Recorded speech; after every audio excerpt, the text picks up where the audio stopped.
श्री परमात्मने नमः। ओम श्री गुरुभ्यो नमः। ओम मातृशक्तये नमः। ओम असतो मा सद्गमय तमसो मा ज्योतिर्गमय मृत्युर्मामृतं गमय। ओम शांति शांति शांति। उपनिषद कक्षा 149 तैत्तरीय उपनिषद की 36वीं कक्षा। आज भी हम तैत्तरीय उपनिषद पर ही विचार करने जा रहे हैं। इसके अंतिम जो अनुच्छेद है उसको और स्पष्टता की अपेक्षा है।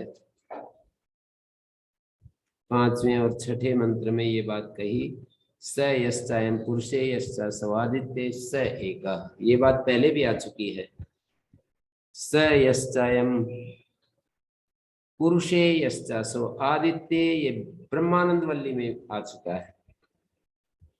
और इसी तरह की भाषा ब्रह्मानंद वल्ली में भी आई थी। वहां उपसंक्रामती शब्द का प्रयोग था, क्रियापद का प्रयोग था। यहाँ लेबंत क्रिया का प्रयोग है।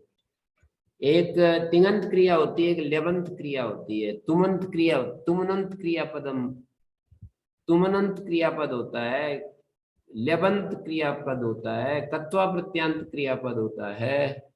ऐसे ये क्रियापद होते हैं।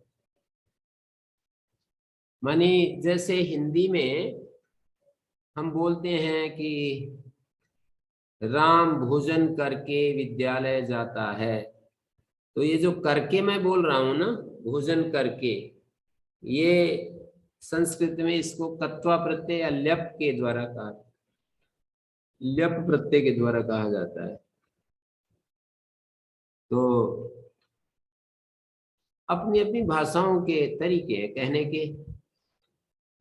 Having taken his meal, he goes to school.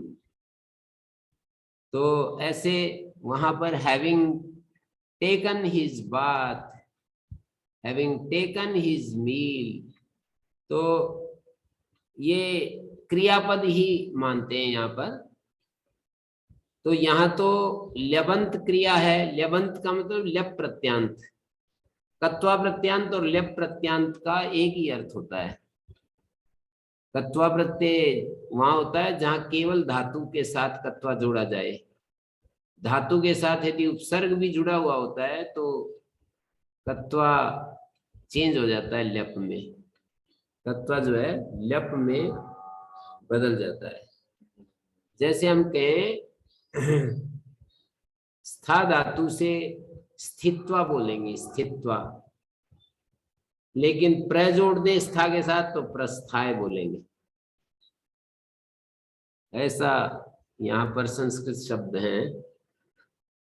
Sanskrit भाषा यदि हमें आ जाती है तो बड़ा अच्छा लगता है शास्त्र पढ़ने में। पर अभी आप लोग बूढ़े बूढ़े इकट्ठे हो रहे हो, तो संस्कृत पढ़ने की तो सलाह मैं नहीं दूंगा। अभी तो भगवान शंकराचार्य, कोई बूढ़ा व्यक्ति बोल रहा था, डुक्रिय करने डुक्रिय करने, ऐसे याद कर रहा था वो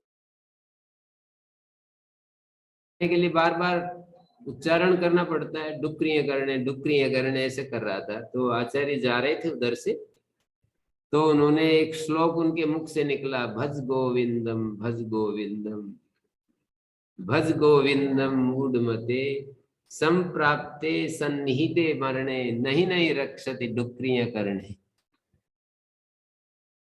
कि भाई अब क्या होगा, अब क्यों डुक्रिय करने में घुसे हुए हो। अब तो गोविंदम भज, ऐसे भज गोविंदम, उस भगवान को भजो, भगवान को भजो। अब डुक्रिय करने रक्षा नहीं करेगी। डुक्रिय करने रक्षा, डुक्रिय करने भी रक्षा करती है, पर बाल्यकाल में वो सब हो जाना चाहिए। बाल्यकाल में बच्चों को इतना ज्यादा हमें पढ़ा देना चाहिए। छोटे छोटे बच्चों को कई भाषाएं सिखा देनी चाहिए। आप लोगों के घरों में छोटे छोटे बच्चे होते हैं, उनको फुर्सत ही नहीं लगने देनी चाहिए। बहुत ज्यादा उनको योग्यता संपादित, उनकी सामर्थ्य बढ़ा देनी चाहिए। छोटे छोटे बालकों को कई कई भाषाएं सिखा देनी चाहिए। खेल खेल में सिखा देनी चाहिए उनको। दूसरी विदेशी भाषाएं भी सिखा सकते हो। आज के जमाने में तो जितना अधिक सामर्थ्य बढ़ जाएगा उतना ही उसकी वैलिडिटी, उसकी उपयोगिता उस अधिक अधिक होती जाती है।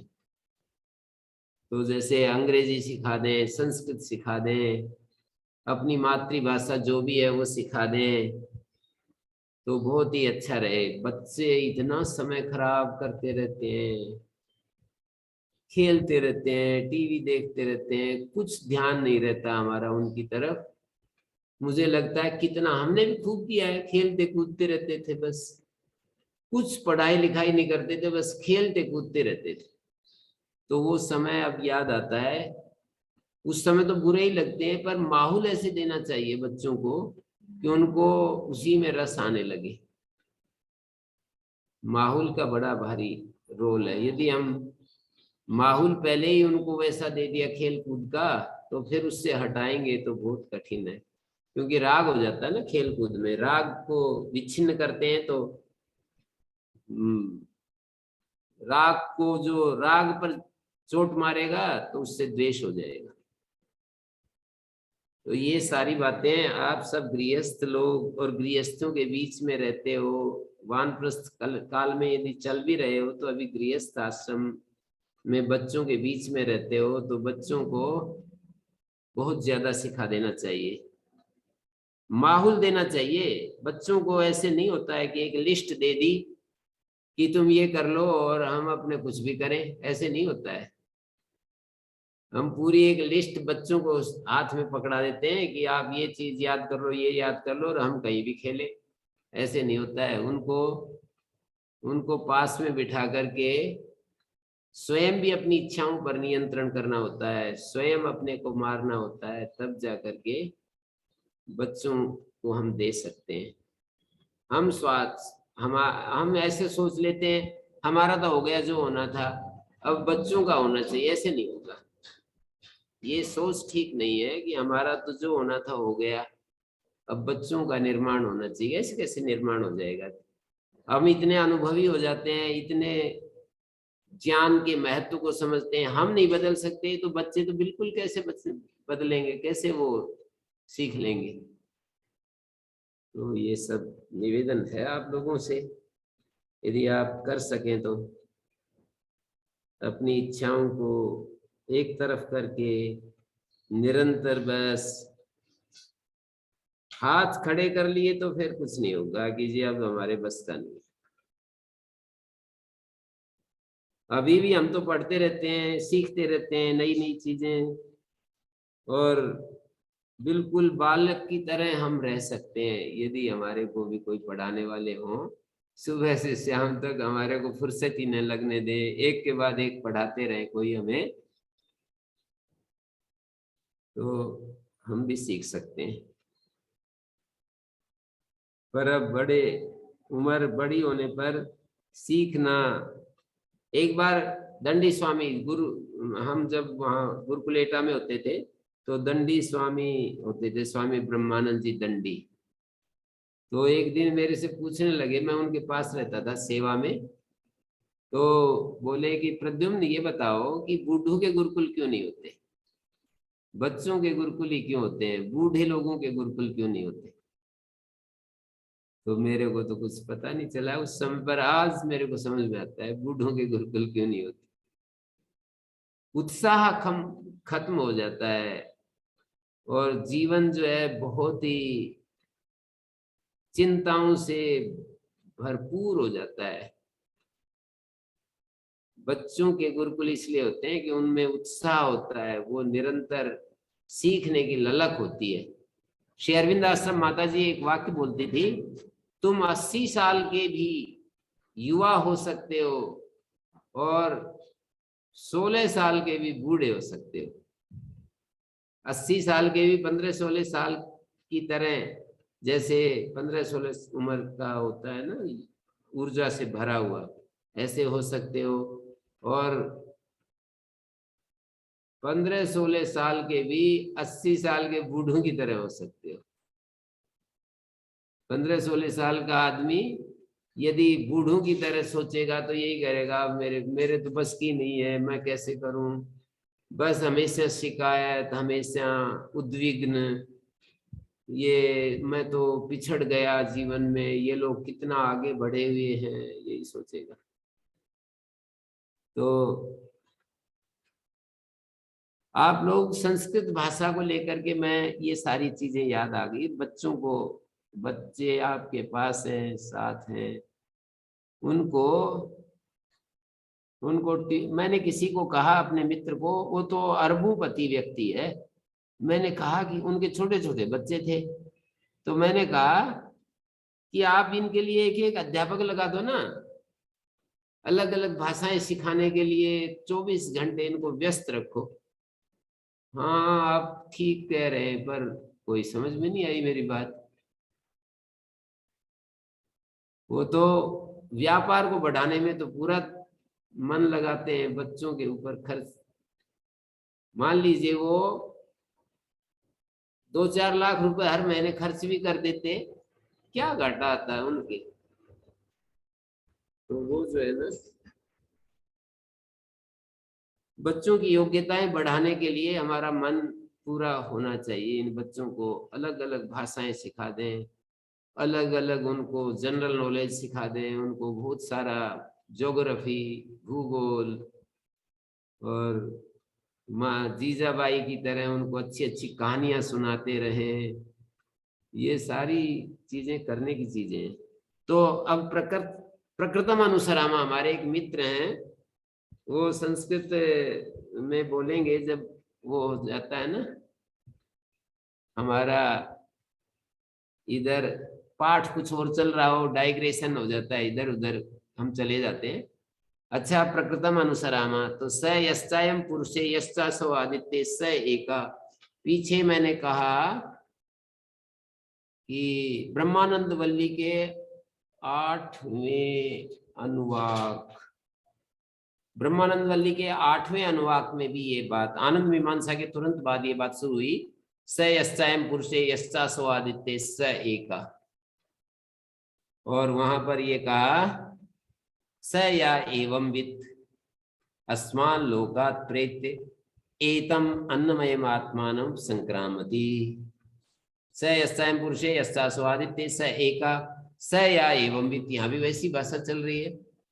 अस्मान लोकात् प्रेत्य, यहाँ तक एक ही भाषा है, अस्मान लोकात् प्रेत्य, अस्मान लोकात् माने दृष्टा दृष्ट इष्ट विषय समुदायो ही अयम लोका, ये जो लोक है दृष्ट अदृष्ट इष्ट विषय समुदाय है, ये लोक, तस्मा लोकात् प्रेत्य प्रत्यावृत्य निरपेक्षो भूत्वा, इस लोक से निरपेक्ष होकर के, मतलब सारा इसको देख लिया, स या एवं वित्त, एवं वित्त का मतलब ब्रह्म का जो उत्कर्ष और अपकर्ष रूप, क्योंकि आदित्य में जो पुरुष है, और ये हमारा जो कार्यकरण संघात बोलते हैं इसको, हमारा ये जो शरीर होता है ह्यूमन बॉडी, इसको कार्यकरण संघात बोलते हैं। तो इस कार्यकरण संघात में जो पुरुष है, कार्यकरण संघात के रूप में जो पुरुष है, इसमें जो उत्कर्ष और अपकर्ष है उसका त्याग करके अद्वैत जो सत्य है, ज्ञान है, अनंत है, इस रूप में जो जानता है, ये जो उपाधि है उसका त्याग करके जो शुद्ध ज्ञान, सत्य ज्ञान और आनंद, इसको जो अनुभव करता है, सत्य, सत्य जब हमारे को अनुभव हो गया तो अभाव जो है ना वो समाप्त हो जाएगा। हमारे जीवन में कभी कभी अभाव महसूस होने लगता है, हमारा जीवन पता नहीं, ऐसे लगता है कि अभाव ही अभाव नजर आता है जीवन में, खाली खालीपन नजर आता है। ये क्यों होता है कि अपने सत्य स्वरूप को हमने नहीं पहचाना, और कुछ विवेक, चैतन्य, ज्ञान हमें प्रतीत नहीं होता, बिल्कुल कंफ्यूजन और जीवन एकदम से सेंसलेस, एकदम जड़ीभूत हुआ नजर आता है, क्योंकि हमने अपने ज्ञान स्वरूप को नहीं पहचाना। और जीवन दुख, दर्द, पीड़ा, क्लेश, इन सब से भरा हुआ नजर आता है, क्योंकि हमने अपने आनंद स्वरूप को नहीं पहचाना। आनंद स्वरूप ढका हुआ है, ज्ञान स्वरूप ढका हुआ है, सत स्वरूप ढका रहता है अभाव से। सत स्वरूप जो है अभाव से ढका रहता है, ज्ञान स्वरूप जड़ता से ढका रहता है, आनंद स्वरूप दुख, दर्द, पीड़ा, इन सब चीजों से ढका रहता है। तो इसलिए हमारे घर में अथाह संपत्ति पड़ी हुई हो, दबी पड़ी हो, लेकिन हमें पता ना हो, तो हम कंगाल जैसे व्यवहार करेंगे, हम अपने को दीनहीन समझेंगे। यदि हमारे घर में संपत्ति खूब सारी भी रखी हुई हो, पर हमें पता नहीं हो, हमारे दादा परदादा ने चुपके से जमा करके चले गए हों, कभी कभी चले जाते हैं और हमें पता नहीं, तो हम कैसे निर्धनता का जीवन जीते हैं। मतलब हमारे पास है, पर हमें बोध नहीं है इस बात का कि हमारे पास है, इसलिए हम कितना असहाय, दुखी, अभावग्रस्त और इन सब चीजों से युक्त हम अपना जीवन जैसे तैसे रोते धोते अपने जीवन के दिन काटते हैं। यदि हमें पता चल जाए तो हमारा जीवन सारी उन समस्याओं से मुक्त हो जाए जो धन के कारण से समस्याएं बनी हुई। ऐसे ही सत्य, ज्ञान और अनंत हमारा स्वरूप है, आनंद हमारा स्वरूप है, लेकिन उसको आत्मा हमारा स्वरूप है। कैसा आत्मा? जो अपरिणामी है, जो एक रस है। अपरिणामी तत्व क्या होता है?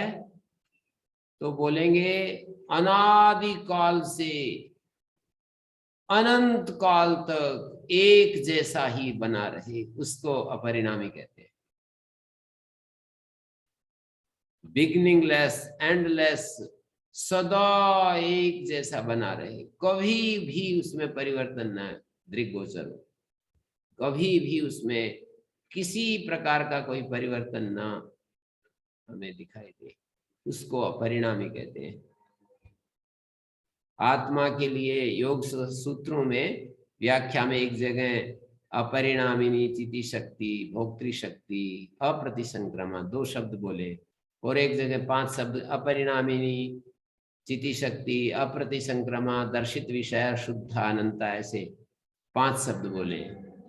अपरिणामिनी अप्रतिसंक्रमा 2 शब्दों का मतलब है कि चिति शक्ति ऐसी है जिसमें कभी परिणाम आज तक, जैसे कि सेव में यदि रख दे तो 10 दिन में सड़ जाता है। दुनिया की कितनी चीजें अपने आप देख लो, फ्रिज में भी रख देते हैं, वहां भी सड़ जाती है। कई दिन तक रख करके देख लीजिए आप, बिल्कुल ठंडी जगह में जहां बैक्टीरिया नहीं उत्पन्न होते, एक अलग प्रकार की उसमें परिवर्तन हो जाता है। वो वैसी प्योरिटी नहीं रहती, जैसे गाय का दूध निकालते ही और फ्रिज में ले जाकर रख दो, निकलते ही जो उसमें गुणवत्ता है वो नहीं रहेगी फ्रिज में, जबकि बैक्टीरिया तो उसमें पनप नहीं रहे हैं, फिर भी उसमें वो गुण नहीं रहेगा। गाय के स्तन में से जो दूध निकल रहा है, धारोष्ण जिसको कहते हैं, उस धारोष्ण दूध को तत्काल उसमें ले जाकर के रख दो, या कोई पाइपलाइन ही वहां पर एक लगा लीजिए और सीधा पाइपलाइन फ्रिज में पहुंचा दीजिए, फिर भी उसकी वो गुणवत्ता तो नहीं रहेगी जो कि तत्काल उससे प्राप्त होती है। संसार की चीजें तो ऐसी हैं कि जिनमें हर क्षण परिवर्तन होता रहता है, हर क्षण बदलाव होता रहता है। कभी भी संसार ऐसा है, वो स्वामी शरणानंद जी का एक वाक्य मुझे याद आ रहा है, जिसको हमने एक क्षण देखा वो गायब हो जाता है, हम दोबारा उसको देख नहीं सकते। एक बार जिसको देखा दोबारा उसको देख नहीं सकते। और योग सूत्रों में भी एक श्लोक में यही बात कही है गुणानाम परमम रूपम न दृष्टि पथम रिच्छति यत्तु दृष्टि पथम प्राप्तम तन्माये सुतुच्छकम। गुणों का परम रूप तो हमें दिखाई नहीं देगा, जो सत्व रजस तमस का जो परम रूप है ना, परम रूप तो हमारी दृष्टि में नहीं आएगा। जो मूल अव्यक्त ही हो गया तो वो कैसे आएगा। गुणों का परम रूप तो अव्याकृत अव्यक्त है, वो तो हमें दिखाई नहीं देगा। यत्तु दृष्टि पथम प्राप्तम, जो ये दिखाई दे रहा है वो तो माया की तरह बड़ा तुच्छ है। वो भी बदलता रहता है एक क्षण। जैसे नदी का प्रवाह, नदी के पास हम खड़े हों, एक क्षण जिस पानी को हमने देखा वो गया, अब तो वो पहुंच गया अब समुद्र में, समझ लो। एक क्षण, हर क्षण हमारा जो है अलग ही हमें दिखाई देता है पानी। तो संसार की चीजें तो ऐसी हैं, एक क्षण दिखाई देंगी और गायब। हमारी ये बुद्धि होती नहीं है।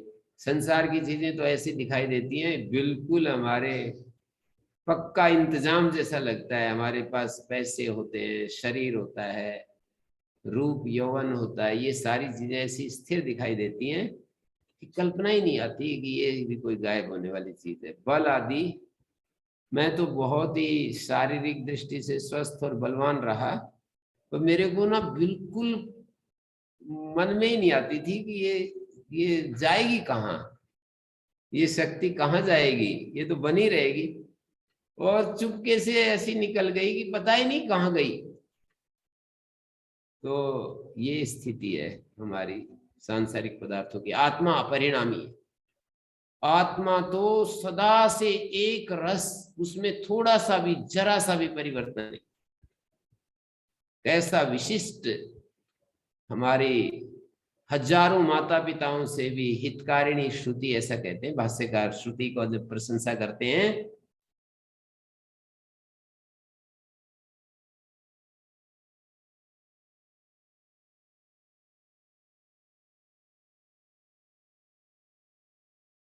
हितकारिणी जो श्रुति है वो हमको बताती है कि आत्मा परिणामिनी, आत्मा में परिवर्तन नहीं होता, आत्मा एक रस है, आत्मा सत्य है, आत्मा चित है, आत्मा अनंत है, आत्मा आनंद है। तो वहां योग सूत्रों में अपरिणामिनी अप्रतिसंक्रमा, अप्रतिसंक्रमा का मतलब होता है कि जिसमें जो किसी चीज में जाकर के घुलती मिलती नहीं है, बिल्कुल ऐसे अपने उसमें रहती है। आत्मा जो है किसी भी चीज में जाकर के प्रतिसंक्रांत नहीं होती। अपरिणामिनी भोक्ति शक्ति अप्रतिसंक्रमाच परिणामिन्यर्थे तद वृत्तिम अनुपतति। लेकिन प्रतीत ऐसा होने लगता है कि परिणामी अर्थ के साथ तादात्म्य हो गया है। होती नहीं, पर प्रतीति ऐसे होती है। तो ये सब बातें आत्मा के बारे में जितना आप सुनेंगे और जितना इस पर विचार करेंगे, एक एक शब्द को भी पकड़ करके विचार करते रहे कि ये आत्मा देखो सदा से है, और आत्मा को क्रिया रहित बताते हैं। आत्मा की एक विशेषता क्रिया रहित, क्योंकि परिणाम अपरिणामी कह दिया तभी तो क्रिया रहित है, उसमें कोई क्रिया नहीं होती है, ऐसा तत्व है आत्मा। और हमारे भीतर है वो, हम उस आत्मा को पहचानते नहीं, इसलिए विचलित होते रहते हैं। हमारा स्वरूप तो क्रिया रहित है, शांत है। क्रिया रहित का मतलब पूर्ण शांत। क्रिया रहित को दूसरे शब्दों में यदि ट्रांसलेशन किया जाए तो पूर्ण शांत, विक्षोभ रहित, एकदम परिवर्तन रहित, विक्षोभ रहित, शांति से भरा हुआ, परिपूर्ण। मतलब ऐसा ठसाठस भरा हुआ तत्व है ये आत्मा कि इसमें कोई भी चीज इसके अंदर घुस नहीं सकती। जैसे एक्सरेज जो है ना हमारी हड्डी में भी पार हो जाती है, आत्मा में कोई चीज घुस नहीं सकती। ऐसा ठसाठस भरा हुआ तत्व है।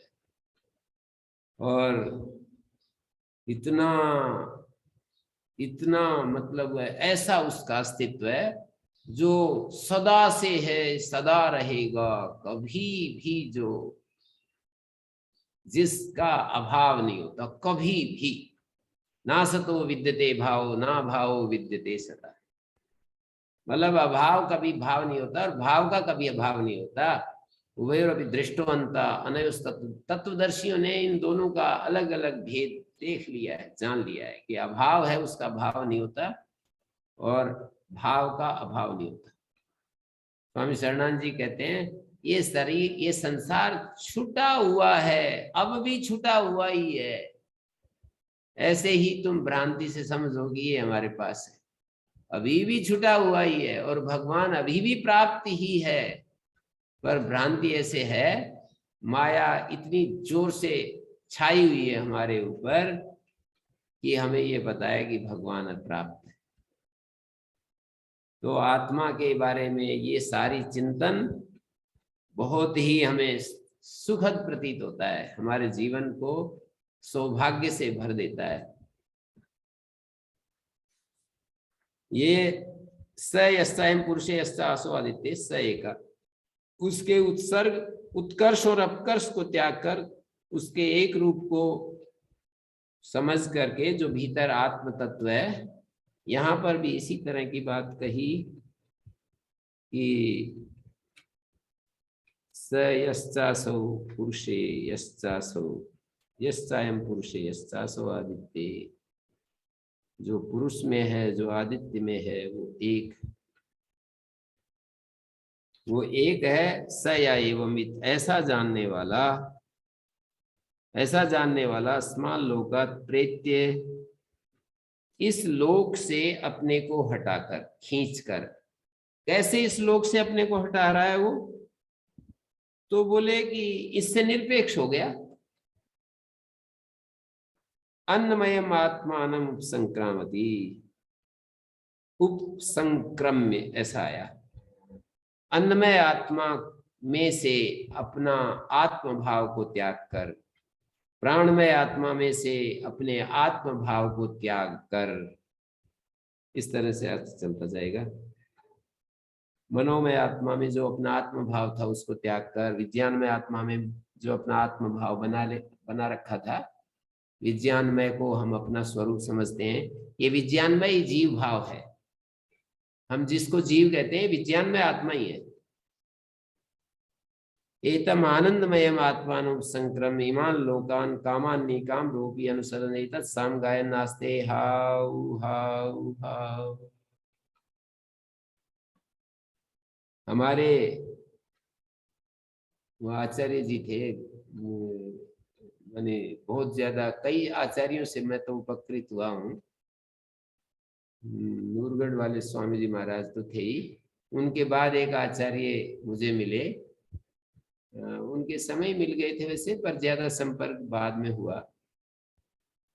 डॉक्टर विजयपाल जी विद्यावारिधि बोलते थे उनको, वास्तव में विद्यावारिधि थे। तो वो बहुत उनसे चर्चाएं हुई बहुत ज्यादा। एक बार हम मैं और आचार्य सत्यजीत जी और एक ब्रह्मचारी थे वेदव्रत जी, तो हम तीनों यहाँ खानपुर गुरुकुल से उनके पास गए, 3 दिन के पास रहे और उन्होंने सुबह से शाम तक हमारे को, हम लोग पूछते थे कुछ, वो उत्तर देते थे। यही क्रम रहा हमारा, अभी भी चल रहा है हमारा। तो पूछते रहते थे, पूरा सुबह 8 बजे बैठ जाते थे, फिर भोजन तक करते रहते थे। फिर भोजन करने के बाद थोड़ा विश्राम करके, उनकी उम्र काफी उस समय भी काफी हो रही थी, तो फिर 5 बजे तक भ्रमण भी छोड़ दिया हमारे लिए, भ्रमण करने जाते थे पूरा। फिर वो भ्रमण थोड़ा बहुत करते तो मैं तो उनके साथ घूमता रहता था, उस समय भी घूमता पूछता रहता था और सुबह ही लग जाता था। 8 बजे से पहले ही जब मैं देखता कि अभी एक भ्रमण कर रहे हैं, घूम रहे हैं, तो उनको घूमते घूमते ही मैं पूछता रहता था, कुछ बातें पूछता रहता था। तो अंतिम दिन, मैं प्रसंग जो सुना रहा हूँ, अंतिम दिन जब हम चलने लगे, इधर आओ एक बात बताता हूँ, एक विशेष बात बताता हूँ।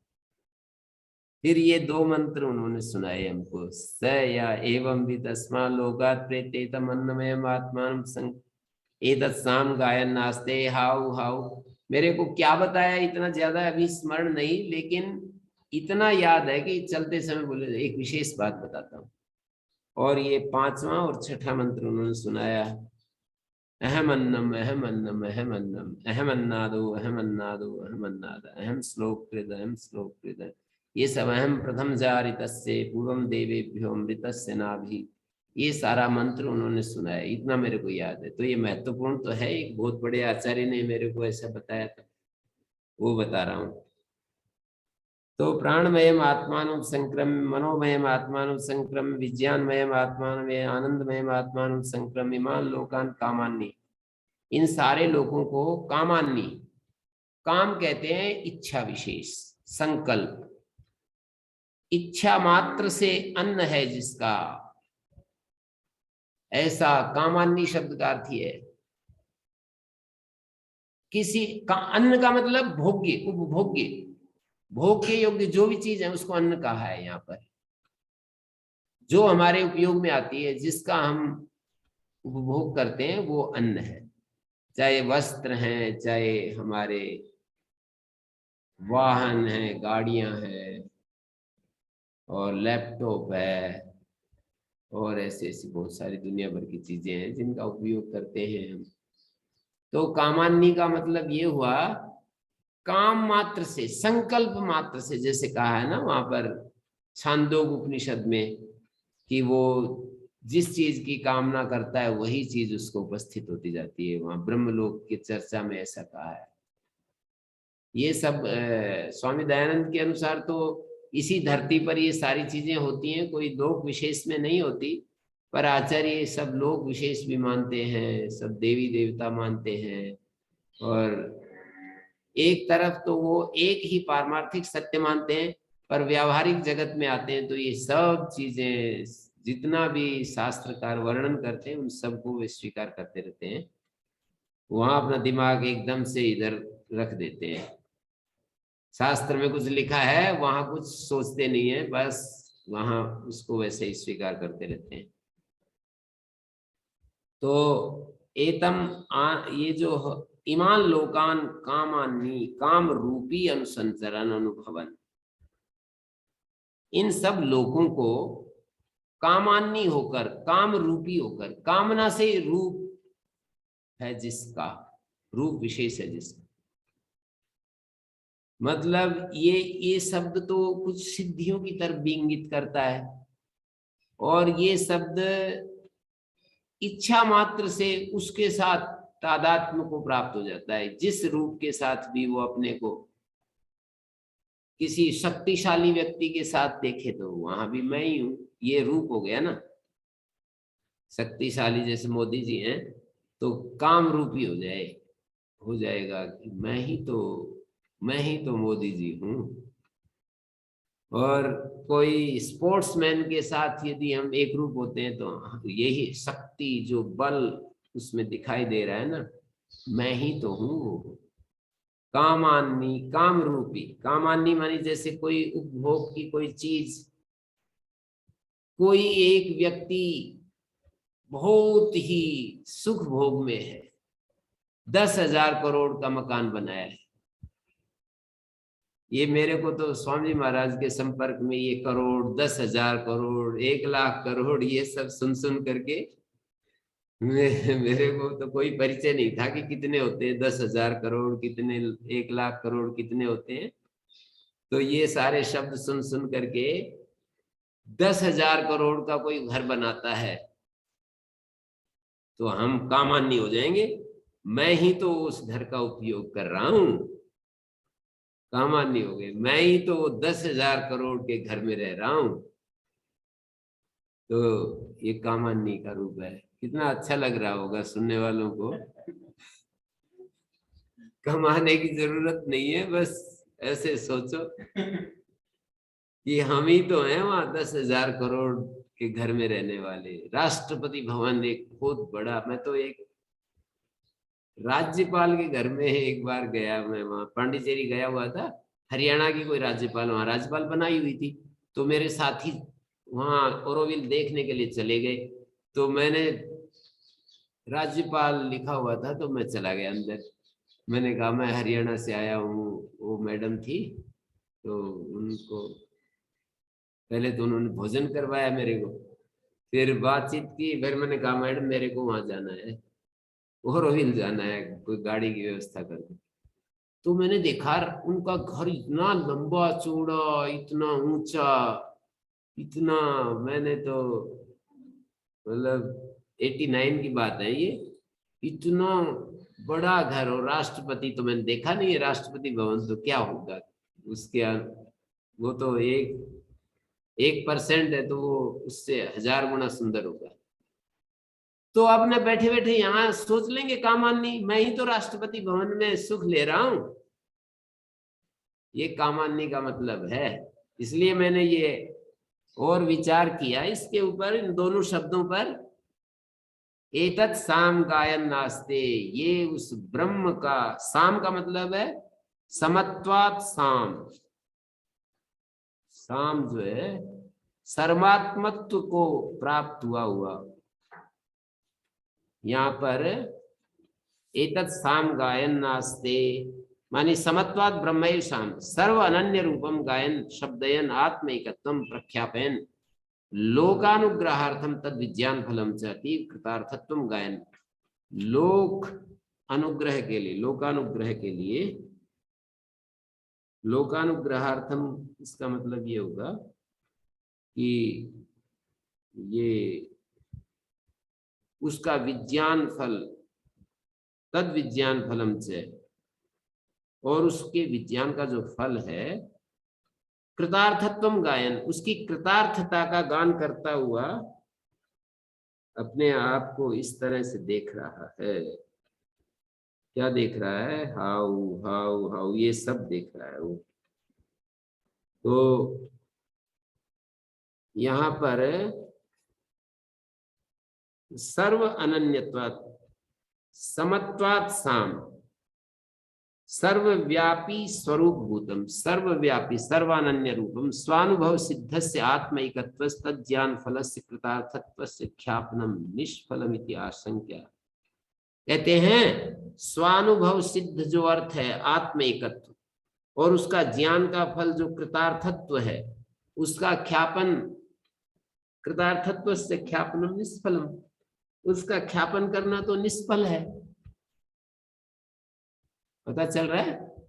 किसी व्यक्ति ने स्वानुभव सिद्ध जो आत्म एकत्व है उसको देखा कि आत्मा तो एक ही है सर्वत्र, चाहे वो प्रधानमंत्री के रूप में कोई व्यक्ति है, या कोई स्पोर्ट्समैन के नीरज चोपड़ा की तरह है, या कोई और जो जो भी परिचित है, बड़े बड़े नाम याद कर लेने चाहिए, राष्ट्रपति भवन में रहने वाला है, या कोई बिल गेट्स जैसे लोग हैं, और हमारे शेखर जी कई नाम बता रहे थे, मेरे तो भूल गया मैं।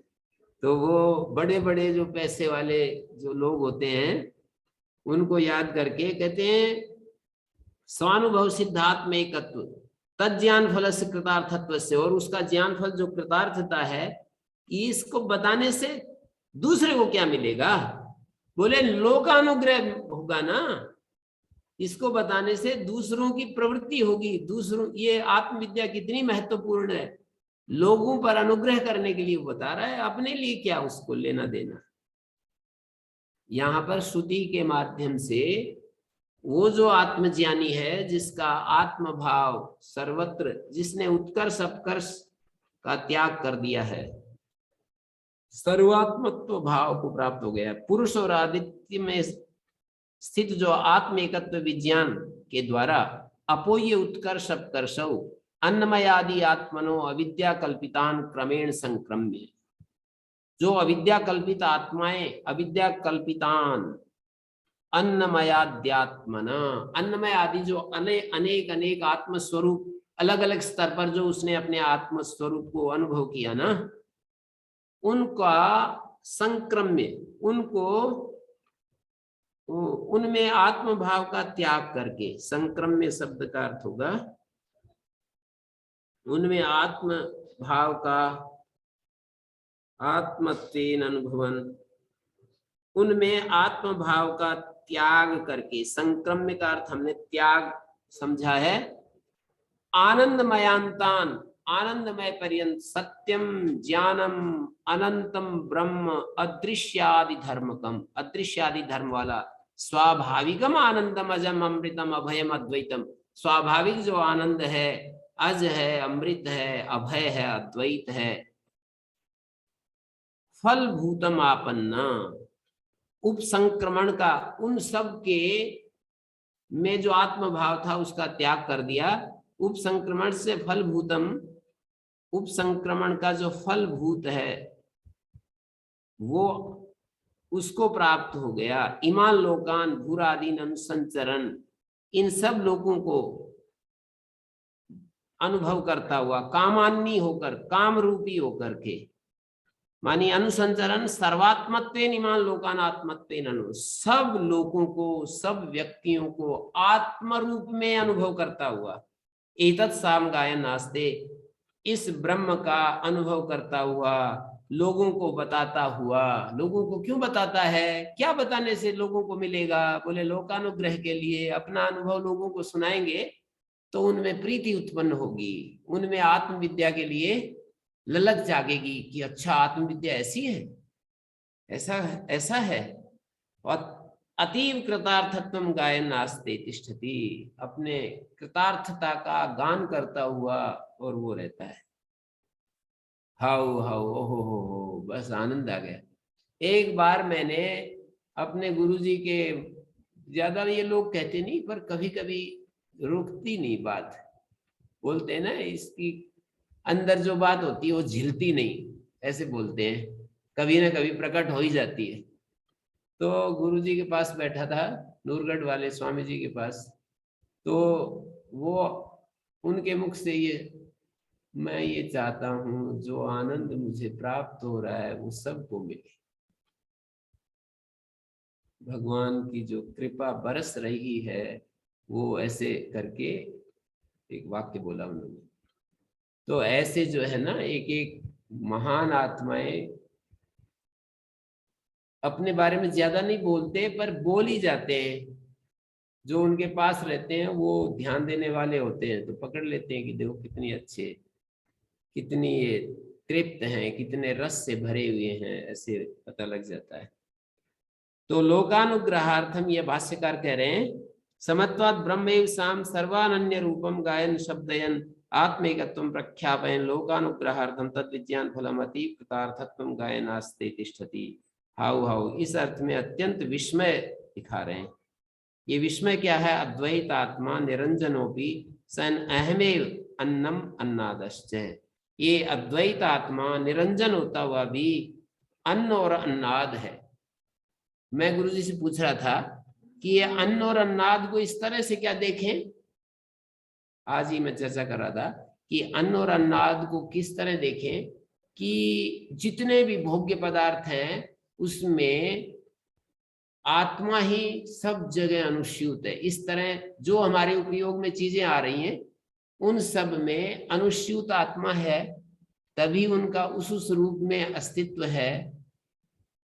हमें ये समझना है कि मिट्टी में, धूप में, पानी में, हवा में, जल में, इन पांच भूतों में, इन पांच भूतों से निर्मित वस्तुओं में, और जो अन्न आदि हमारे को खाने के लिए मिलते हैं, फल फूल मिलते हैं, उन सब में आत्मा ही तो सब जगह अनुस्यूत बैठा हुआ है ना, वहां पर तो अहम अन्न हो गया।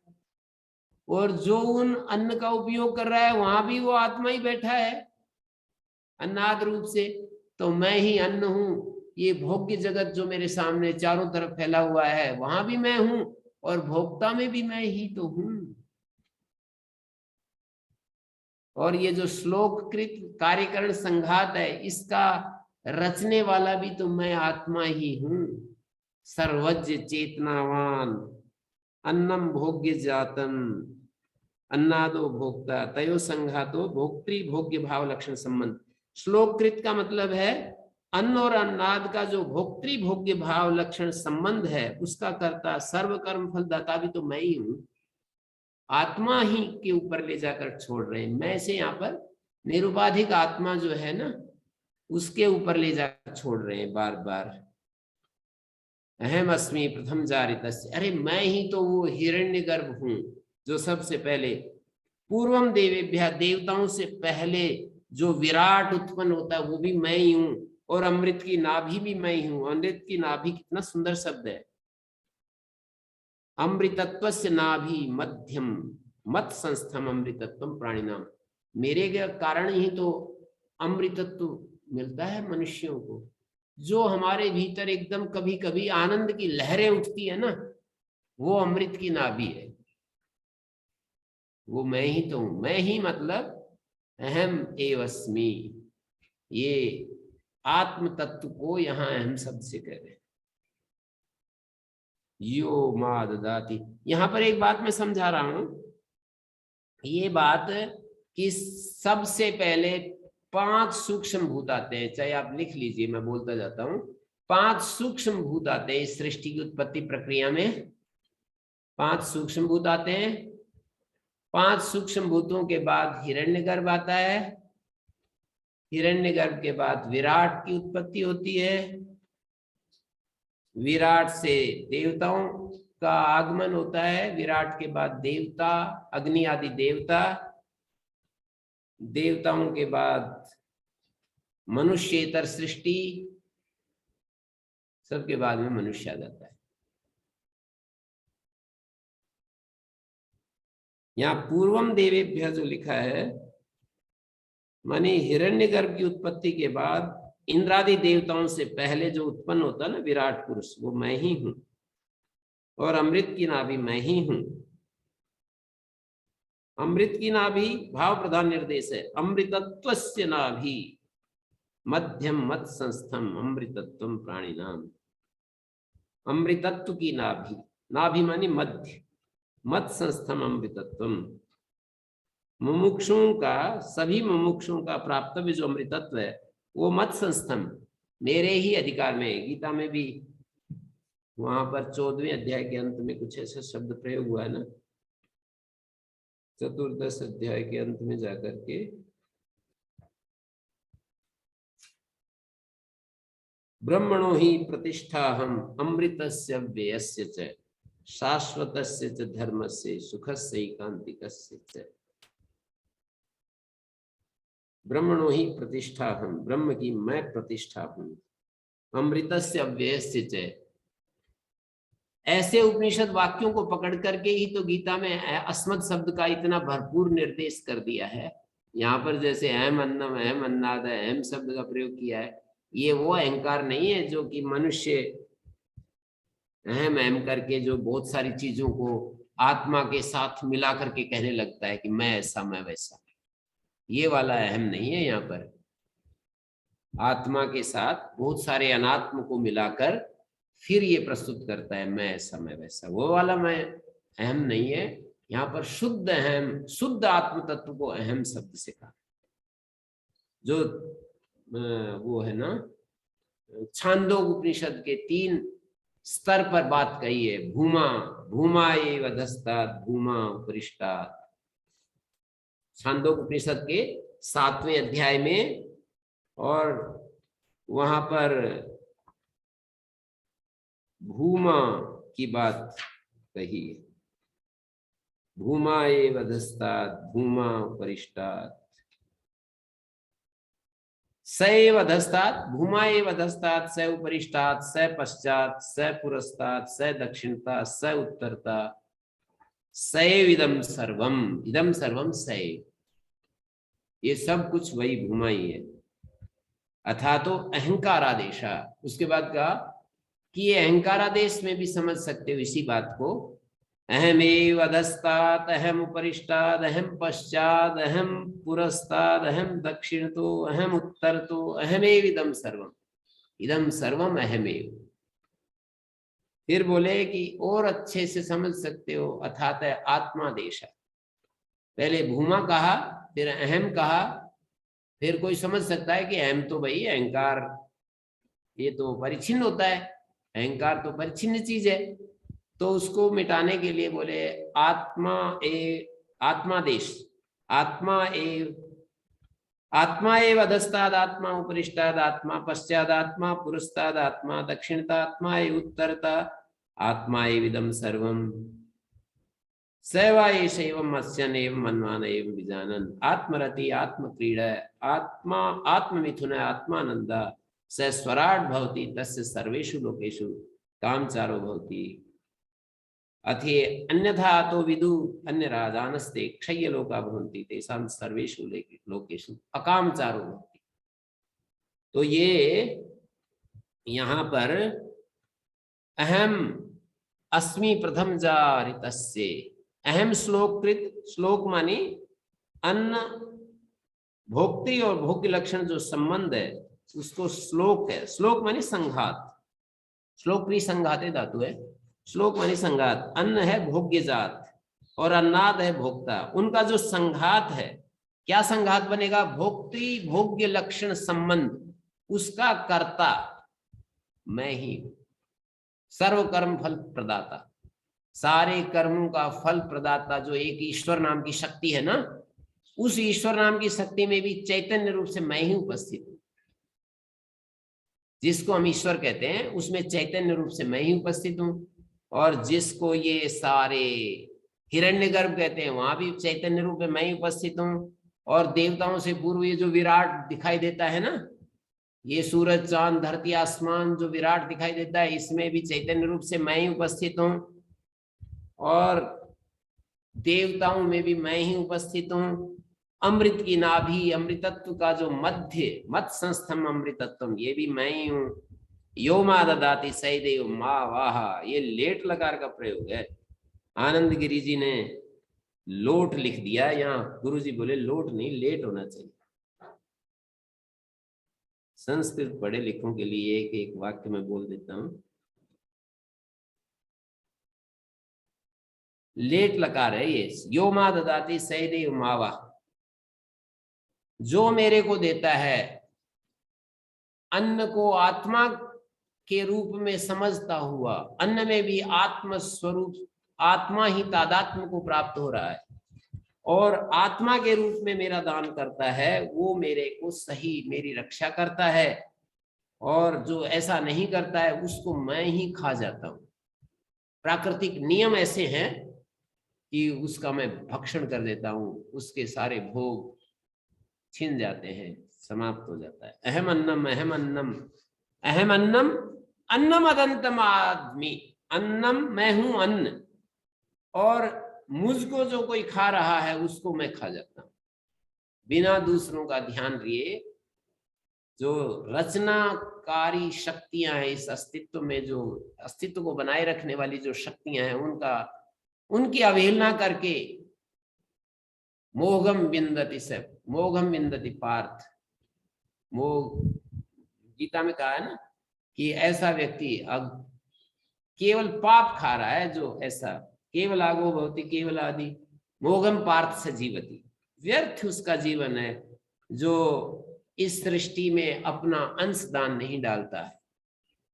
ऐसी ऐसी बातें कह रखी हैं, कितनी अच्छी अच्छी। अहम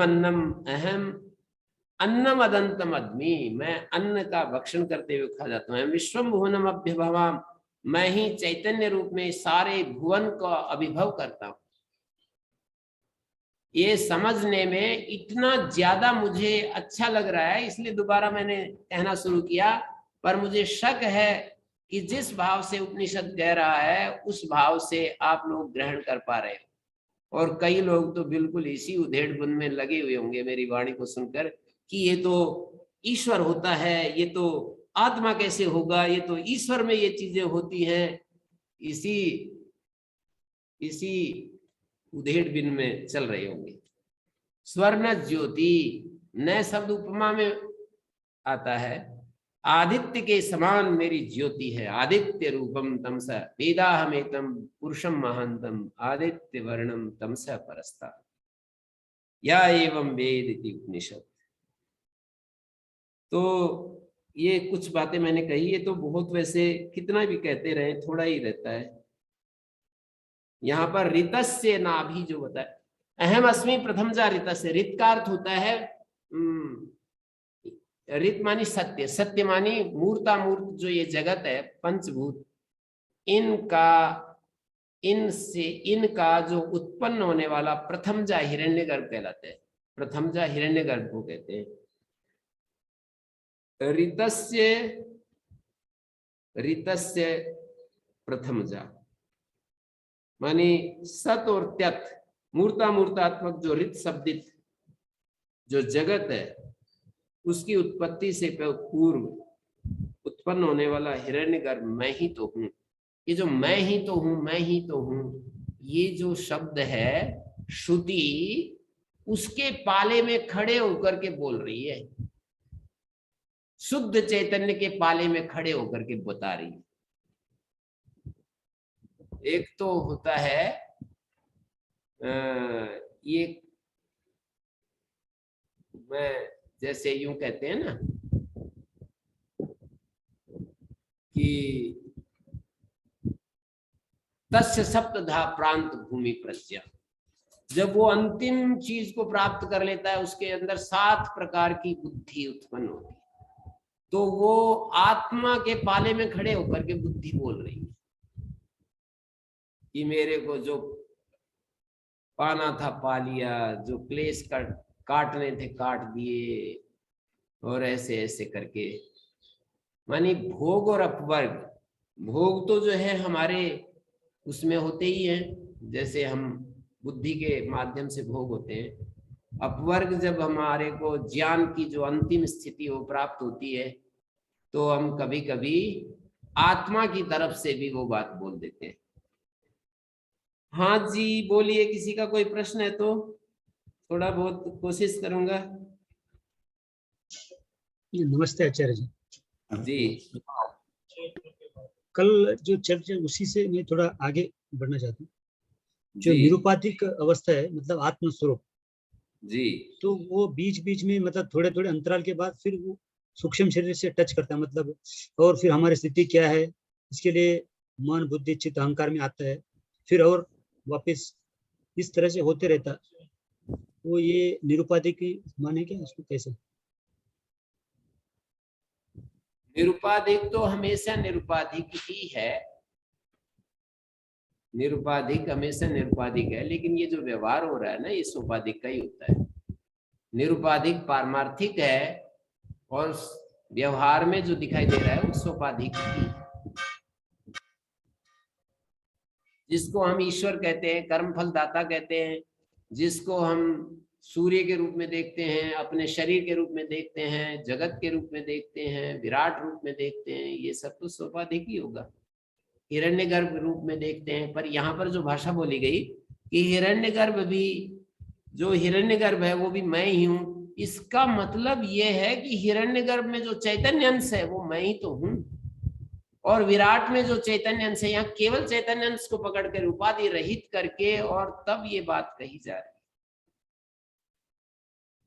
क्योंकि सारे आत्म भावों को छोड़ करके ऐसे आना, यश्चा स्वादित्य यश्चायम पुरुषे स एका, और फिर ये कहा स या एवं इत, ऐसा जो जानने वाला है इस लोकात अस्मान लोकात प्रेति, ये सारे संसार से व्यावृत होकर निरपेक्ष होकर इस संसार से मुझे अब कुछ नहीं चाहिए, पूर्ण वैराग्य होकर लोकात प्रेत, इस संसार में पूर्ण वैराग्य धारण करके इस अन्नमय आत्मा में जो आत्म भाव था उसका त्याग करके उपाधियों को तो हटा रहा है ना, वो प्राणमय में आत्म भाव का त्याग है, सब में आत्म भाव। इमान लोकान कामान नहीं काम रूपी अनुसरण, इन सब लोगों में काम तो अन्नमस्य कामता रूपमस्य, इच्छा मात्र से रूप है जिसका, इस ऊंची स्थिति में जाकर के एतत् साम गायन आस्ते लोकानुग्रहार्थम,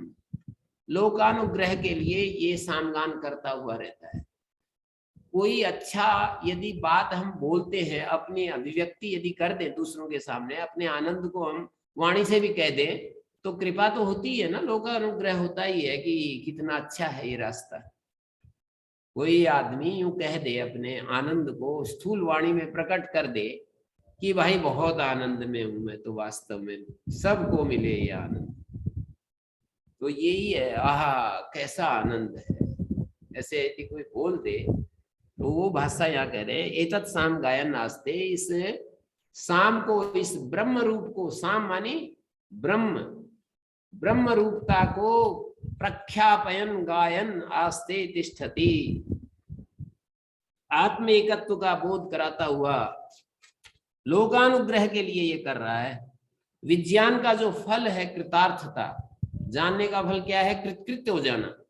जो करना था वो कर लिया, जानना था जान लिया, पाना था पा लिया। ऐसी स्थिति यदि हमारी आ जाए और हम वास्तव में हमें कोई मान्य दे ना दे, हमें कोई महत्व दे ना दे, हमें कोई चीज वस्तु खाने पीने की मिले ना मिले, क्या फर्क पड़ता है?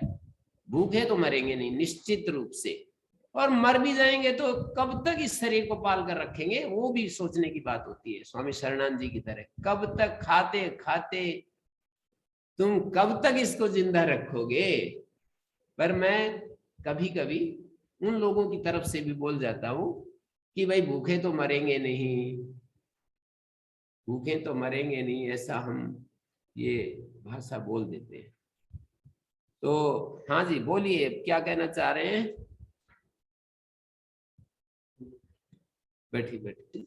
ठीक है आचार्य जी, धन्यवाद जी। प्रणाम गुरु जी। जी जब हम बोलते हैं कि जो अब हम मेरा दान ना करके अन्न बोल रहे कि मेरा दान ना करके समय ही हम अन्न भक्षण करते हैं, तो उस पुरुष को मैं अन्न ही खा जाता हूँ। मतलब जब हम अपने को अलग अलग भाव से देखते हैं, तब हम मृत्यु रूपी दुख को बार बार पाते रहते हैं। यही जी भाव। ठीक ठीक समझे। जी जी गुरु जी। बिल्कुल एकदम से ठीक समझे।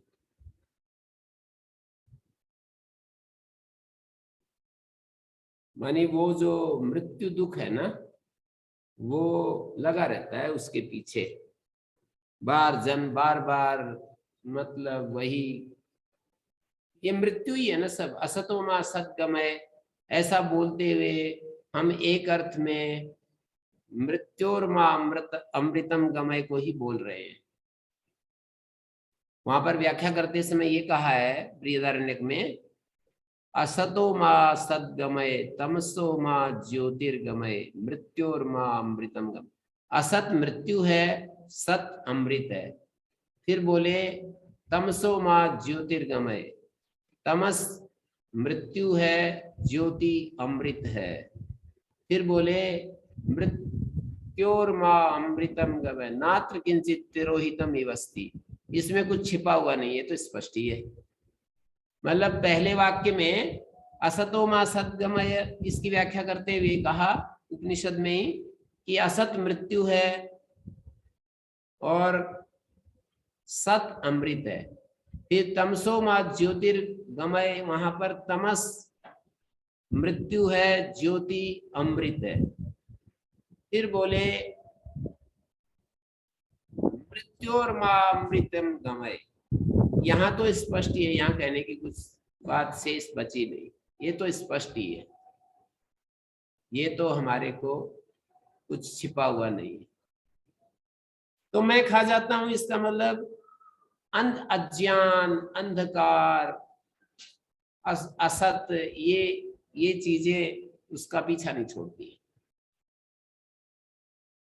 और अज्ञान जैसे जीवन में है, तो इससे ज्यादा दुख क्या हो सकता है? और हमेशा कंफ्यूजन। वस्तुओं से कब तक आदमी की रक्षा होगी?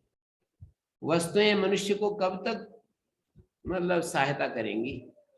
तो अज्ञान जो है वो मनुष्य को, सबसे बड़ा दुख है मनुष्य का अज्ञान। अज्ञान का मतलब यह है कि चीजों को ठीक ठीक न देख पाना और दूसरे स्टेप पर अपने स्वरूप को न देख पाना। चीजों को, क्रियाओं को, वस्तुओं को, पदार्थों को, अस्तित्व को ठीक ठीक न समझना ही अज्ञान है। और फिर इससे अगले स्टेप पर गए तो अपने को ठीक ठीक न समझना अज्ञान।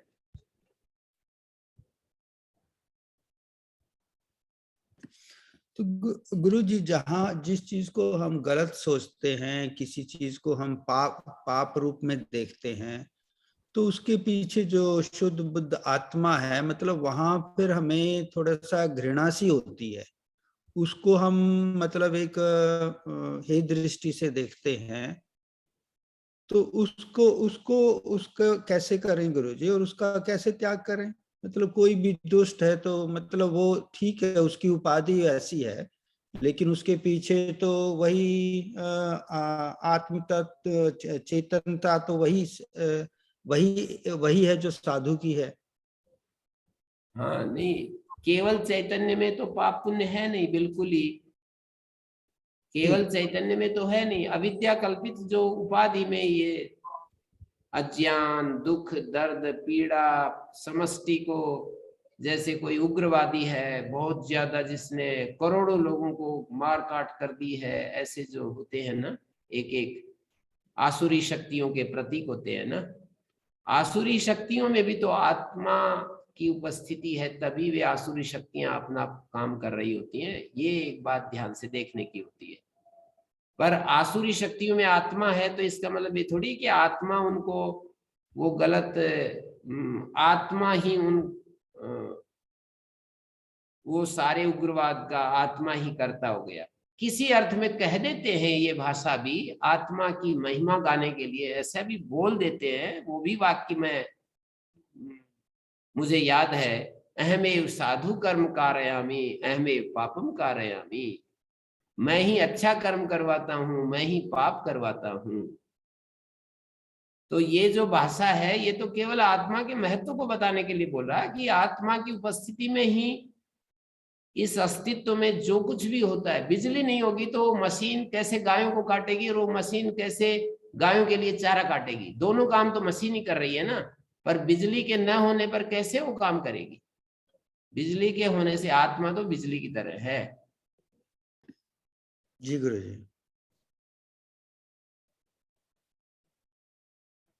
मशीन की तरह हमारे मन, बुद्धि, प्राण, इंद्रियां, ये सब मशीन की तरह होती है।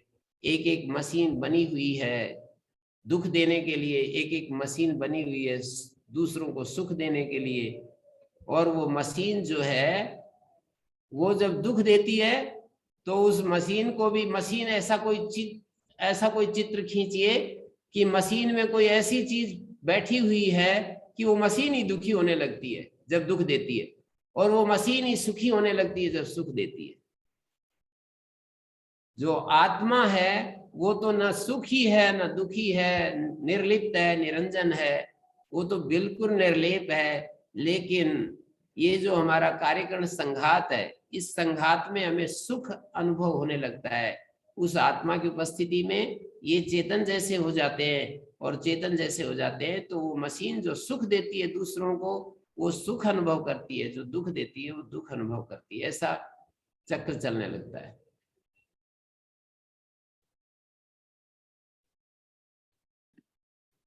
जी गुरु जी।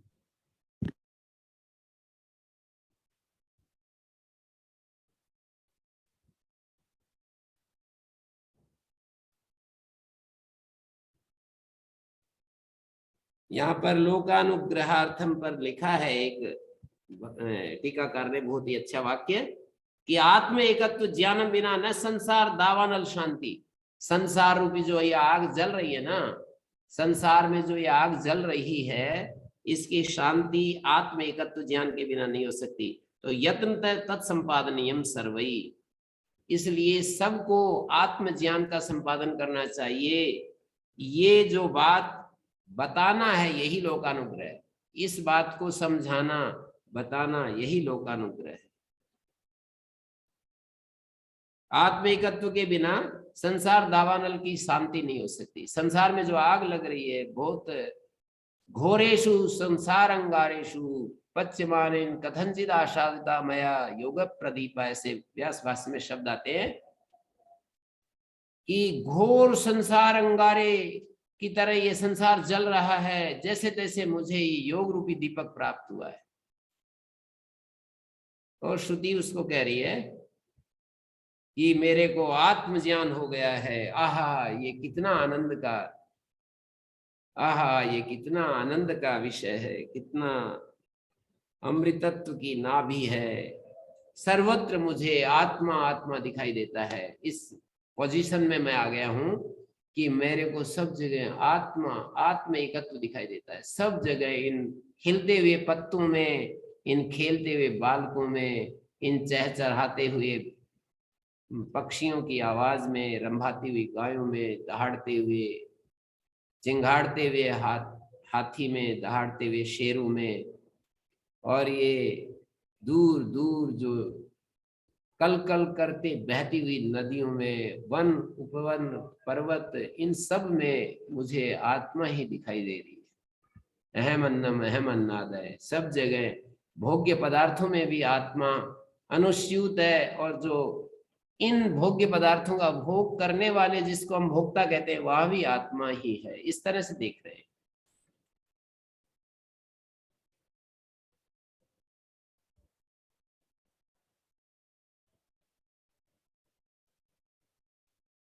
तो यहाँ अभी हम विराम देते हैं। ओम शांति शांति शांति।